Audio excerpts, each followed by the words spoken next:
maailmakuulus roheline karri söödud. Esimest korda elus õnnestus seda saada. Super hea oli, super hea. Et lennufirmasid tuleb hinnata selle järgi, milline on nende soe toit. Mitte toit, vaid soe toit.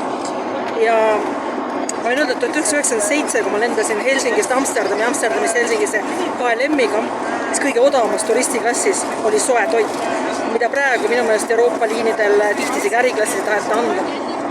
Nii et ajad on nagu allakäiguspiraalis, aga Ryanairi korda peab juurde maksma, aga see summa ei ole suur, arvestades seda, kui odavad need piletid on ja see toit oli super hea.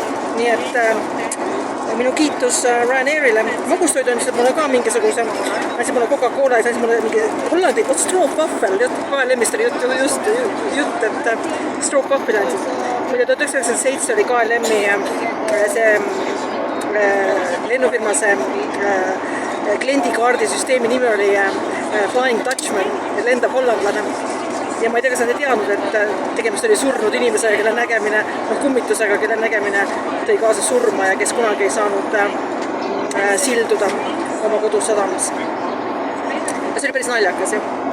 Nii et, aga Ryanairi toit oli väga maitsev. Nii et väga hea.